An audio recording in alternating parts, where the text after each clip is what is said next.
এখন বর্তমানে আমাদের পশ্চিমবঙ্গ রাজ্যে শুরু হয়েছে ভোটার ভেরিফিকেশন প্রক্রিয়া, যার জন্য বিএলওরা বাড়ি বাড়ি এসে দুটি করে ফর্ম দিয়ে যাচ্ছে, যে ফর্মটা সঠিকভাবে ফিল আপ করে বিএলওকে জমা করতে হবে। এবার আজকের এই ভিডিওটির মাধ্যমে এই টপিক নিয়ে আলোচনা করব। এই যে বিএলও ফর্মটা দিয়ে যাচ্ছে, এই ফর্মটা কিভাবে সঠিকভাবে ফিল আপ করতে হবে, মানে ওই ফর্মটা বাংলায় নাকি ইংরেজিতে পূরণ করতে হবে, রিলেশনের জায়গায় কার নাম দিতে হবে, সম্পর্কের জায়গায় কার নাম লিখতে হবে, যারা বিবাহিত মহিলারা কিংবা যারা বিবাহিত পুরুষ তাদের কিভাবে ফর্মটা পূরণ করতে হবে, ফর্ম পূরণ করার পর এখানে ফর্মের সঙ্গে কী কী কাগজপত্র লাগবে কি লাগবে না, এবং ছবি কীরকম দিতে হবে, এ টু জেড নিয়ে আলোচনা করব। তো সবার প্রথমে তোমাদের একটা কনফিউশন ক্লিয়ার করে দিই। এই যে ফর্মটা বিএলও দিয়ে গেছি, এই ফর্মের সঙ্গে কিন্তু কোনো কিছু যাবতীয় ডকুমেন্টস জমা দেওয়ার সময় লাগবে না, কারণ এখানে কিন্তু তোমাদের শুধুমাত্র ফর্মটা জমা নেওয়া হবে। তোমাদের ডকুমেন্টসটা কখন লাগবে? ফর্ম জমা নেওয়ার পর পরবর্তীতে নোটিশ আসবে, এবং নোটিশ অনুযায়ী তোমাদের কিন্তু অবশ্যই ডকুমেন্ট ভেরিফিকেশানটা হবে, যেখানে তোমাদের ডকুমেন্টসটা সাবমিট করতে হবে। এখন কিন্তু বিএলওকে ফর্মটা জমা দেওয়ার সময় কোনো কিছু কিন্তু ডকুমেন্টস লাগছে না। ওকে, তোমাদের শুধুমাত্র সঠিক ডকুমেন্টস এখানে কিন্তু দিয়ে তোমাদের সঠিকভাবে ফর্মটা ফিল আপ করতে হবে। তো তোমাদের দেখে দিচ্ছি কীভাবে তোমাদের স্টেপ বাই স্টেপ সঠিকভাবে ফর্মটা ফিল আপ করতে হবে। তো অনস্ক্রিন দেখতে পাচ্ছ আমি কিন্তু আমার ফর্মটা এখানে ফিল আপ করে রেখেছি। এবার আমার কিন্তু এখানে 2002 সালের লিস্টের নামটা নেই, এবং সেই অনুযায়ী কিন্তু আমি এখানে ফর্মটা ফিল আপ করে রেখেছি। তো এখানে ফর্মের তোমরা প্রথমেই দেখতে পাবে এখানে নির্বাচকের নামের জায়গায় তোমার নাম শো করবে, এবং তারপরে ঠিকানা শো করবে। তারপরে ডান দিকে অংশ নম্বর, ক্রমিক সংখ্যা, বিধানসভা তার নাম্বার, এবং তার সঙ্গে সঙ্গে রাজ্যের নামটা শো করবে। এগুলো কিন্তু 2025-এর লেটেস্ট লিস্ট অনুযায়ী কিন্তু শো করবে।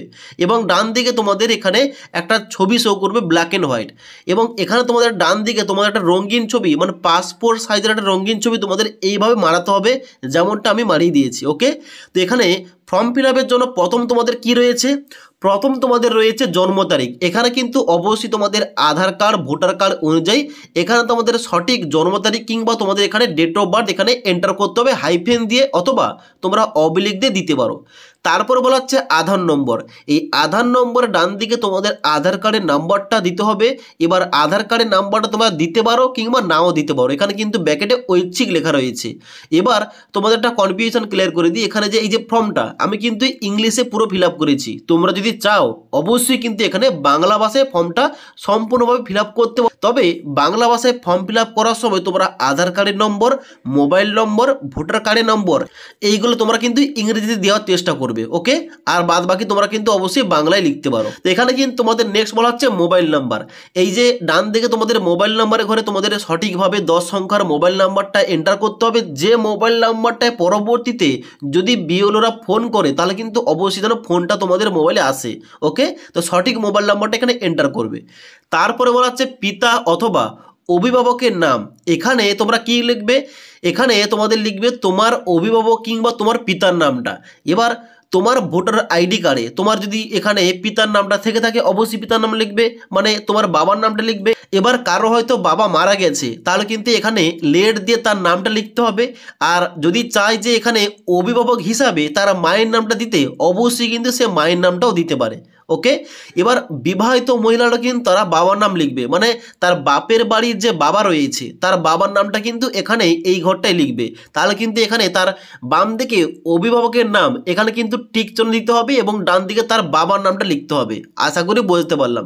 এবার নিচে বলা হচ্ছে পিতার অথবা অভিভাবকের এপিক নাম্বার যদি থাকে, মানে 2025-এর লিস্ট অনুযায়ী যার নামটা এখানে দিচ্ছ এখানে উপরের ঘরে, তার যদি এখানে 2025-এর লিস্টের নামটা থাকে, তার ভোটার আইডি কার্ডের নাম্বারটা অবশ্যই রয়েছে, তার নাম্বারটা নিচের ঘরটায় লিখতে হবে, ওই ভোটার আইডি কার্ডের নাম্বারটা।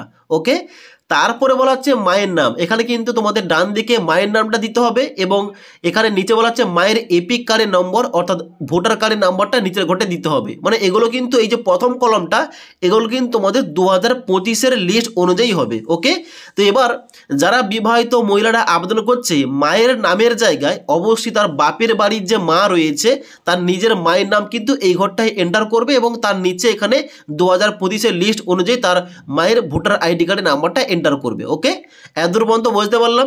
এবার নেক্সট গুরুত্বপূর্ণ একটা পয়েন্ট বলা হচ্ছে এখানে স্বামী অথবা স্ত্রীর নাম যদি থাকে, এবং তার নিচে বলা হচ্ছে স্বামী অথবা স্ত্রীর এখানে এপিক নম্বর যদি থাকে। মানে যারা বিবাহিত ছেলেরা এবং বিবাহিত মহিলারা আবেদন করছে তাদের কিন্তু এই ঘরটা। এখানে যারা বিবাহিত মহিলারা আবেদন করছে তার স্বামীর নামটা কিন্তু এখানে এই ঘরটাই দেবে। এখানে কিন্তু স্বামীর নামটা দেওয়ার পর স্বামীর যে ভোটার আইডি কার্ডের নাম্বারটা রয়েছে 2025-এর লিস্ট অনুযায়ী ওইটা কিন্তু নিচের ঘরটায় বসিয়ে দেবে। আর যারা বিবাহিত ছেলেরা আবেদন করছে তারা যদি চায় এখানে স্ত্রীর নামটা দিতে পারে, কিংবা এই ঘরগুলো তারা ছাড়তে পারে। ওকে, এবার তোমরা নিচের দিকে আসবে। এখানে ফর্মে সবথেকে গুরুত্বপূর্ণ পয়েন্ট, এখানে কিন্তু অনেকেই ভুলভাল করছে। এখানে এই যে তোমাদের দুটো টেবিল দেওয়া রয়েছে, কলম দেওয়া রয়েছে, এখানে কোন ঘরে কাকে কি লিখতে হবে। দেখো এখানে কিন্তু তোমাদের যে বাম দিকে দেওয়া রয়েছে, এই যে বাম দিকের ঘরটা, এই ঘরটা কারা ফিল আপ করবে? যাদের 2002-এর লিস্টের নাম রয়েছে। মানে এই যে ফর্মটা যার নামের ফর্ম, মানে যার ছবি দেওয়া রয়েছে, তার যদি নামটা 2002 সালের লিস্টে থেকে থাকে তাহলে কিন্তু এই ঘরটা ফিল আপ করতে হবে। আর যদি তার নামটা 2002 সালের লিস্টের নামটা না থেকে থাকে এই ঘরটা কিন্তু ফিল আপ করার দরকার নেই। তাদের কি করতে হবে? তাদের কিন্তু ডান দিকের এই যে ঘরটা দেওয়া রয়েছে এই ঘরটা ফিল আপ করতে হবে। আশা করি বুঝতে পারলাম। তো অবশ্যই যাদের বয়সটা 38 বছর কিংবা তার উপরে, মানে যার এখানে জন্মটা 1987 কিংবা তার এখানে আগে হয়েছে, তাদের কিন্তু অবশ্যই 2002 সালে ভোটার লিস্টের নাম থাকবে। মানে তাদের বয়স হয়তো 39 বছর 40 বছর, তাদের কিন্তু নামটা অবশ্যই 2002 সালের লিস্টে থাকবে। তাদের কিন্তু অবশ্যই বাম দিকের ঘরটা ফিল আপ করতে হবে। আর যাদের হয়তো বয়সটা এখন বর্তমানে 18 বছর 20 বছর 22 বছর 24 বছর, তাদের কিন্তু অবশ্যই 2002 সালের লিস্টে থাকবে না, তাদের হয়তো বাবার নাম মায়ের নাম থাকবে। তাদের কি করতে হবে? ডান দিকের এই ঘরটা ফিল আপ করতে হবে বাবার নাম কিংবা মায়ের নাম, যার নামটা রয়েছে তার নাম দিয়ে। ওকে, তো এখানে তোমাদের স্টেপ বাই স্টেপ একে একে বলছি। 1 নম্বর শর্ত, যাদের নামটা 2002 সালের লিস্টে রয়েছে তারা কীভাবে ফিল আপ করবে? তাদের কিন্তু বাম দিকের ঘরটা ফিল আপ করতে হবে। এখানে কীভাবে ফিল আপ করতে হবে? এখানে বলা হচ্ছে নির্বাচকের নাম। এখানে নির্বাচকের নামের জায়গায় তার নিজের নামটা বসাবে 2002 সালের লিস্ট অনুযায়ী। 2002 সালের লিস্টে যা যা রয়েছে এক্সাক্ট কিন্তু এই ঘরগুলো তোমাদের কিন্তু সমস্ত ইনফরমেশান দিতে হবে। এবার 2002 সালের লিস্ট এবং 2025 সালের লিস্ট এইগুলো কিভাবে অনলাইন থেকে ডাউনলোড করতে হবে, ডাউনলোড করার পর কিভাবে তথ্যগুলো চেক করতে হবে, এই টপিকে অলরেডি আমাদের চ্যানেলে ভিডিও দেওয়া রয়েছে। তোমরা না দেখে থাকলে নিচের লিঙ্ক থেকে দেখতে পারো। এখানে নির্বাচকের নামের জায়গায় তোমার নামটা যে এখানে 2002 সালের লিস্টে রয়েছে, এখানে কিন্তু অবশ্যই আপনার নামটা লিখিয়ে দিতে হবে। ওকে, এবার নিচে বলা হচ্ছে এপিক কার্ডের নম্বর। 2002 সালের লিস্টে যদি তোমার নামটা থেকে থাকে অবশ্যই তার পাশে দেখবে এখানে কিন্তু অবশ্যই একটা ভোটার আইডি কার্ডের নাম্বার দেওয়া রয়েছে। আবার অনেকের কিন্তু দেওয়া থাকবে না, যদি দেওয়া থাকে অবশ্যই কিন্তু ওই ভোটার কার্ডের নাম্বারটা এই ঘরটায় লিখতে হবে। ওকে, এখানে কিন্তু ম্যান্ডেটরি নয়, শুধুমাত্র নামটা দিলে হবে। যদি ভোটার আইডি কার্ডের নাম্বারটা ওখানে দেওয়া থাকে অবশ্যই কিন্তু এখানে দেওয়া যেতে পারে। ওকে, তারপরে বলা হচ্ছে আত্মীয়র নাম। এখানে কি হবে?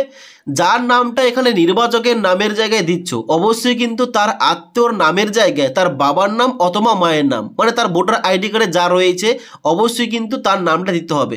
মানে যে নির্বাচক যার নামটা 2002 সালে লিস্টে রয়েছে ওখানে কিন্তু দেওয়া রয়েছে, ওখানে ডান দিকে তোমরা দেখবে ওখানে কিন্তু পিতার নাম কিংবা অভিভাবকের নামটা 2002 সালের লিস্টে পেয়ে যাবে। তো ওখানে যা লেখা রয়েছে অবশ্যই আত্মীয়র নামের জায়গায় তার নামটা লিখতে হবে। ওকে, তারপরে বলা হচ্ছে সম্পর্ক। মানে এই যে নির্বাচকের নাম লিখেছো এবং তারপর নিচে আত্মীয়র নামটা লিখেছো, তাহলে সম্পর্কের জায়গায় কি হবে?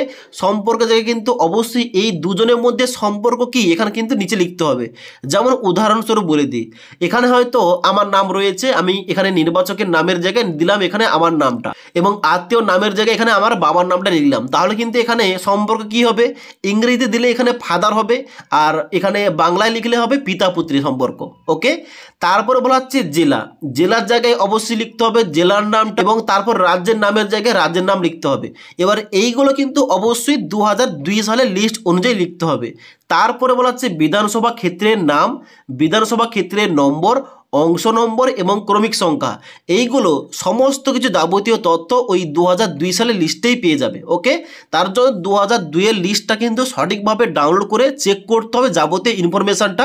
এখানে ক্রমিক সংখ্যা দেওয়া রয়েছে, মানে কত নম্বর সিরিয়াল নম্বরে তোমার নামটা কিংবা তোমার বাবার নামটা রয়েছে, এখানে কিন্তু অবশ্যই ক্রমিক সংখ্যায় চেক করতে হবে। ওকে, তো এখানে তোমাদের বলে দিলাম, যাদের নামটা 2002 সালের লিস্টে রয়েছে তাদের কি হবে, এখানে ফর্মটা ফিল আপ করতে হবে।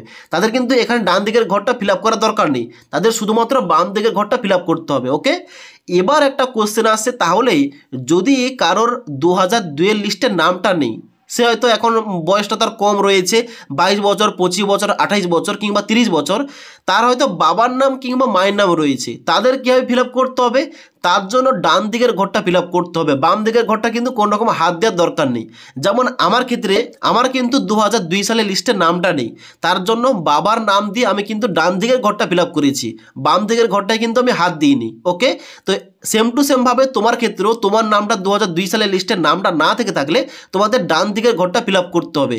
এবার এখানে কীভাবে ফিল আপ করতে হবে তোমাদের দেখিয়ে দিচ্ছি। এখানে কি বলা হচ্ছে, এখানে বলা হচ্ছে নাম, এখানে নামের জায়গায় কার নাম বসবে? তোমার মানে পরিবারের সদস্যের যার নামটা 2002 সালের লিস্টে রয়েছে তার নামটা এখানে বসবে, মানে তোমার নামটা এখানে বসবে না। আমার বাবার নামটা রয়েছে তাই কিন্তু নামের জায়গায় আমার বাবার নামটা দিয়েছি। এবার যারা বিবাহিত মহিলারা যারা আবেদন করছে তার কিন্তু অবশ্যই এখানে বাবার নাম দিতে পারে, মানে তার যে বাপের বাড়ির বাবার নামটা রয়েছে 2002 সালের লিস্টে, কিংবা মায়ের নাম রয়েছে, কিংবা ঠাকুরদার নাম রয়েছে, অবশ্যই যার নামটা রয়েছে তার নামটা কিন্তু নামের জায়গায় বসিয়ে দিতে হবে। ওকে, তারপরে বলা হচ্ছে এপিক কারের নম্বর যদি থাকে, মানে আমার তো বাবার নামটা দিয়েছি, বাবার নামটা 2002 সালের লিস্টে রয়েছে, এবার বাবার এপিক কার্ডের নাম্বারটা ওই 2002 এর লিস্টে থেকে থাকলে এখানে দিতে হবে। আমার ক্ষেত্রে নেই তাই কিন্তু আমি এখানে দিইনি, এখানে ব্যাকেটে লেখা রয়েছে যদি থাকে দিতে পারো। ওকে, যদি না থাকে দেওয়ার দরকার নেই। তারপরে বলা হচ্ছে আত্মীয়র নাম, এখানে কি বসবে? আমি যেহেতু এখানে নামের জায়গায় বাবার নাম দিয়েছি, তার আত্মীয়র নেমের জায়গায় কিন্তু অবশ্যই আমাকে দাদুর নাম লিখতে হবে। এবার তোমরা যারা এখানে নামের জায়গায় মায়ের নাম দিয়েছো, এখানে কিন্তু আত্মীয়র নামের জায়গায় তোমরা কিন্তু অবশ্যই মায়ের যে বাবা রয়েছে তার নামটা এখানে লিখতে হবে। ওকে, এবার এই যে নাম এবং আত্মীয়র নাম দেওয়া রয়েছে, এই দুজনের মধ্যে সম্পর্ক কি, এখানে কিন্তু সম্পর্কের জায়গায় লিখতে হবে। এখানে কিন্তু অবশ্যই আমি প্রথম ঘরটায় বাবার নাম এবং এখানে আত্মীয়র নামের জায়গায় এখানে দাদুর নাম দিয়েছি, তো এই দুজনের মধ্যে সম্পর্ক কি, এখানে কিন্তু ফাদারের সম্পর্ক। এবার যারা বাংলায় লিখবে তারা কিন্তু অবশ্যই পিতা পুত্রের সম্পর্ক লিখতে পারে। ওকে, তারপরে রয়েছে জেলা, রাজ্যের নাম, বিধানসভা ক্ষেত্রের নম্বর এবং বিধানসভা ক্ষেত্রের নাম এবং অংশ নম্বর এবং ক্রমিক সংখ্যা, এইগুলো কিন্তু তোমরা 2002 সালে ভোটার লিস্ট থেকেই পেয়ে যাবে, মানে যে লিস্টে তোমার বাবার নামটা রয়েছে ওই লিস্ট থেকে পেয়ে যাবে। ডান দিকে দেখবে অংশ নম্বর দেওয়া রয়েছে এবং যে সিরিয়াল নম্বর তোমার বাবার নামটা রয়েছে ওই সিরিয়াল নম্বরটা এই ঘরটায় বসাতে হবে ক্রমিক সংখ্যার জায়গায়, এবং প্রথম পাতায় দেওয়া রয়েছে বিধানসভা ক্ষেত্রের নাম কি ছিল এবং বিধানসভা ক্ষেত্রের নম্বরটা কী ছিল, কিন্তু প্রথম পাতায় পেয়ে যাবে। তো সেখান থেকে অবশ্যই সঠিকভাবে তথ্যটা এখানে বসিয়ে দিতে হবে। ওকে, তো আশা করি বুঝতে পারলাম। এবার একটা গুরুত্বপূর্ণ পয়েন্ট বলে দিই, যার হয়তো 2002 সালের বাবার নামটা রয়েছে কিন্তু তার বাবা মারা গেছে, তাহলে কি লিখবে? তাহলে কিন্তু অবশ্যই এখানে নামের জায়গায় অবশ্যই সে বাবার নামটাই দিয়ে দেবে। 2002 সালে তো আর মারা যায়নি, 2002 সালে কিন্তু বাবা জীবিত ছিল, বর্তমানে তার বাবা মারা গেছে, তাহলে কিন্তু অবশ্যই এখানে যে 2002 সালে যে ঘরটা, এখানে কিন্তু অবশ্যই বাবার নামটা দেওয়া যেতে পারে। মানে 2002 সালের লিস্ট অনুযায়ী যা যা ছিল এখানে কিন্তু এক্সাক্ট দিতে হবে, এখানে কিন্তু লেট দেওয়ার দরকার নেই। লেটটা কোথায় বসবে? লেটটা বসবে 2025-এর কলমে, মানে উপরে কিন্তু কলমে যে দেওয়া রয়েছে বাবার নামটা, এখানে কিন্তু লেট দিয়ে বাবার নাম দিতে হবে, কিন্তু নিচে কিন্তু 2002-এর যে কলম দেওয়া রয়েছে এখানে কিন্তু লেট দেওয়ার দরকার নেই। মানে 2002 সালে কিন্তু অবশ্যই তোমার বাবা জীবিত ছিল, তার জন্য কিন্তু এখানে শুধুমাত্র নামের জায়গায় তোমার বাবার নাম লিখবে এবং আত্মীয়র নামের জায়গায় তোমার দাদুর নাম লিখতে হবে। ওকে, আশা করে বুঝতে পারলাম। তো এখানে কিন্তু ফর্মটা ফিল আপ শেষ। এবার তোমাদের কি করতে হবে, নিচের দিকে আসতে হবে, এখানে নির্বাচক কিংবা পরিবারের সদস্য এখানে স্বাক্ষরের জায়গায় তোমার স্বাক্ষর কিংবা সিগনেচার করতে হবে। ওকে, এবং তার নিচে বিএলও এখানে সিগনেচার করবে এবং এই ফর্মটা এখানে কিন্তু তথ্যগুলো চেক করে বিএলও কিন্তু তার সঙ্গে করে নিয়ে যাবে। ওকে, যদি এই ফর্ম ফিল আপ সম্বন্ধে আর কোনো কিছু ডাউট কিংবা কোশ্চেন থেকে থাকে নিচে আমাকে অবশ্যই কমেন্ট করতে পারো। তাছাড়া আজকের এই ভিডিওটির আপডেট তোমাদের ভালো লেগে থাকলে একটি লাইক করবে এবং বন্ধুদের অবশ্যই ভিডিওটি শেয়ার করে দেবে।